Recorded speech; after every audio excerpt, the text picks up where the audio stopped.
అందరికీ నమస్కారం. నేను డాక్టర్ ప్రియదర్శిని.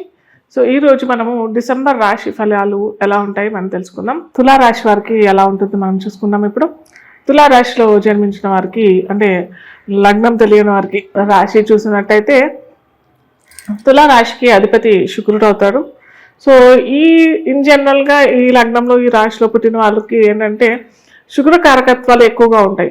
శుక్ర కారకత్వాలు ఎక్కువగా అంటే వీరికి ఏంటంటే భోగభాగ్యాలు, లగ్జరీస్, ప్లెజర్స్ ఇవన్నీ అంటారు కదా, విలాసవంతమైన వస్తువులు కొనుక్కోవడము, విలాసంగా తిరగడము, ఇలాంటి లగ్జరియస్ కార్స్ లేదా బైక్స్ లేదా వస్త్రాలు ధరించే ఇవి ఎక్కువ మక్కువ చూపించే అవకాశాలు చాలా ఎక్కువగా ఉంటాయి. ఇలా ప్రతి దానికి వీరికి ఏంటంటే కొద్దిగా ఆకర్షత ఎక్కువగా ఉంటుంది ఇలాంటి వస్తువుల్లో. వీరి గ్రహస్థితి చూసినట్టయితే మనకి లగ్నాధిపతి అయిన అంటే లగ్నం తెలియని వారికి రాశి అనుకున్నట్టయినా కానీ శుక్రాచార్యుడు వీరికి ద్వితీయ తృతీయ స్థానాల్లో మార్పు చెందుతూ ఉంటాడు. డిసెంబర్ మధ్య నుంచి వృశ్చికంలోనూ ధనుసు రాశిలోనూ తిరుగుతుంటారు. కాబట్టి ఈ సంచారం వీరికి అటు రవి, బుధ, శుక్ర, కుజుడు ఈ 4 గ్రహాలు వీరికి ఇలా ఉంటాయి. ఇటు మనకి రాహుకేతువులు చూసినట్టయితే కుంభంలో రాహు స్థితి పొంది ఉండడం, అలాగే సింహరాశిలో కేతు స్థితి పొంది ఉండడం. అంటే వీరికి సింహం ఏకాదశి రాశిపతి అవుతాడు, అంటే 11వ రాశిపతి, లాభాధిపతి అవుతాడు. అలాగే మనకి పంచమంలో రాహు స్థితి పొంది ఉండడం, షష్టంలో శని భగవాన్ స్థితి పొంది ఉండడం, నవమంలో గురు స్థితి పొంది ఉండడం, ఇలా అన్ని అష్టగ్రహాలు ఉంటాయి. అలాగే చంద్రుడిని మనం చూసినట్టయితే చంద్రుడు ఎప్పుడు మనం మినహాయింపు చేస్తాం కదా. ఇక్కడ చంద్రుడిని మినహాయించినట్టయితే చంద్రుడు ప్రతి 2.5 రోజులకి సంచారం జరుగుతూ ఉంటారనమాట. అటు చంద్రుడిని పక్కన పెడితే మటుకు అన్ని గ్రహాలు ఈ విధంగా స్థితి పొంది అయితే ఉంటాయి. ఇక్కడ మనకి ఈ తులా రాశి వారి ఫలితాలు ఎలా ఉంటాయి అని చూసినట్టయితే తులా రాశి అంటే లగ్నం తెలియని వారికి రాశి చూసినట్టయితే శుక్రుడు మాత్రం చక్కటి ఫలితాలే ఇస్తాడు. అటు ఉద్యోగరీత్యా ఉద్యోగ అవకాశాలు కావాలి అని అనుకునే వారికి, ఉన్నత పదవికి చేరుకోవాలని అని అనుకునే వారికి చక్కటి ఫలితాలే అన్ని మనం ఈ డిసెంబర్ జనవరిలో అని చెప్పవచ్చు. అండ్ మళ్ళీ చెప్తున్నాను, ప్రతి ఒక్కరికి మళ్ళీ నేను ఇది మీరు మళ్ళీ చెప్తున్నాను అని అనుకోవద్దు. ఎందుకంటే అందరికీ తెలియాలి.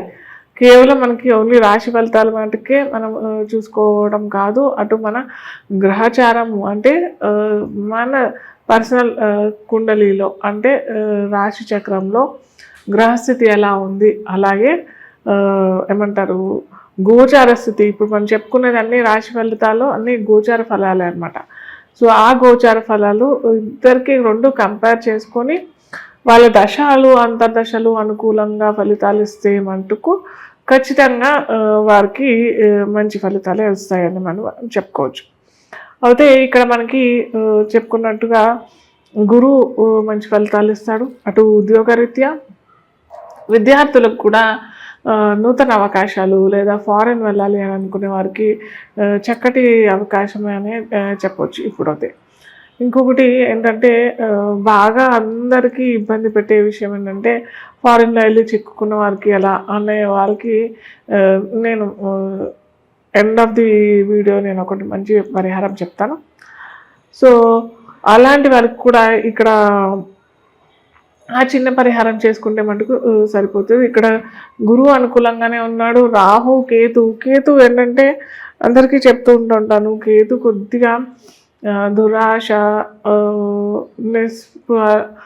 ఇలాంటి వాటికి కారకం కాబట్టి అది లాభంలో ఉన్నాడు. కాబట్టి కొంచెం లాభాపేక్షతో చేసుకోవాల్సిన వ్యాపారస్తులకి మటుకు ఇది కొద్దిగా దెబ్బ అని చెప్పచ్చు. ఎందుకంటే అంత మంచి ఫలితాలు అయితే ఇవ్వడు. లాభంలో కేతు ఉన్న వారికి, వ్యాపారస్తులకి, కొత్తగా ఏదైనా స్టార్ట్ చేయాలి అని అనుకునే వారికి మాత్రము అంత అనుకూలమైన ఫలితాలు అయితే ఇవ్వడు. వీరు కొద్దిగా పరిహారాలు తప్పకుండా చేసుకోవాలి ఖచ్చితంగా. చేసుకుంటేనే వీరికి నూతన అవకాశాలు లేదా ప్రోగ్రెస్, గ్రోత్ ఇలాంటివన్నీ కూడా వస్తుంటాయి. అలాగే విద్యార్థులకైనా ఉద్యోగస్తులకైనా ప్రమోషన్స్ వచ్చే అవకాశాలు, నూతన అవకాశాలు వచ్చే అవకాశాలు చాలా ఉంటాయని చెప్పుకున్నాం కదా. గృహస్థులకి అంటే ముఖ్యంగా స్త్రీలకి, గృహిణులకి కూడా ఏంటంటే గురువు అనుకూలంగా ఉన్నాడు, గురువు ఫలితాలు చక్కగా వస్తాయి. కాబట్టి వీళ్ళు గృహిణులు ఏమన్నా అలంకార వస్తువులు లేదా కొనుక్కోవటం చేసుకోవచ్చు, లేదా వ్యాపారం కొత్తగా స్టార్ట్ చేసుకుందాము అని అనుకునే వారు కూడా స్టార్ట్ చేసుకోవచ్చు. మళ్ళీ చెప్తున్నాను, అటు గ్రహస్థితి దశ అంతర్దశలు అనుకూలిస్తే మటుకు ఖచ్చితంగా ఇది అనుకూలమైన గ్రహస్థితి అని చెప్పవచ్చు. ప్లస్ అలాగే ద్వితీయంలో ఏ గ్రహమైనా ద్వితీయ ఫలితాలు మారకమైనా కానీ మనకి అక్కడ ధనాన్ని ఉత్పత్తి చేస్తాయి. కాబట్టి ఖచ్చితంగా అది కూడా మంచి రిజల్ట్స్ ఇస్తుంది. కాకపోతే కేతు లాభంలో ఉన్నాడు కాబట్టి కొద్దిగా కేతుకి ఏమన్నా మనము చేసుకుంటే మంచిది. అలాగే నేను ఎండ్ ఆఫ్ ది వీడియో ఇది చెప్తానన్నాను కదా పరిహారం. వీరు ముఖ్యంగా తుల రాశి వాళ్ళు ఇన్ జనరల్గా బిజినెస్ రంగంలోనే ఉంటారు కాబట్టి వీరు ఖచ్చితంగా విఘ్నేశ్వర స్వామి ఆరాధన, మహాలక్ష్మీదేవి ఆరాధన, అలాగే తెలుపు వస్తువులు, వస్త్రాలు ఏమన్నా ఎక్కడన్నా దానం చేస్తే, తెలుపు వస్త్రాలు అంటే షాల్స్ ఇలాంటివి, ఎలాగో ఇప్పుడు చలికాలం కాబట్టి అలాంటి గుళ్ళల్లో, ఆలయాల్లో ఇస్తే, స్పెసిఫిక్గా అమ్మవారు లక్ష్మీదేవి ఆలయాల్లో వేస్తే మటుకు మంచి ఫలితాలు వస్తాయి. వీరు ఇంకొకటి జ్ఞాపకం పెట్టుకోవాల్సిన విషయం ఏంటంటే కొద్దిగా ఆరోగ్యం విషయంలో ఇబ్బంది వచ్చే అవకాశాలు ఉంటాయి. కాబట్టి కొద్దిగా హాస్పిటల్స్లో ఏమన్నా మీరు పళ్ళు పలహారాలు పంచడానికి వీలు చేసుకుంటే మటుకు మీరు హాస్పిటలైజ్ అవ్వకుండా ఉంటారు.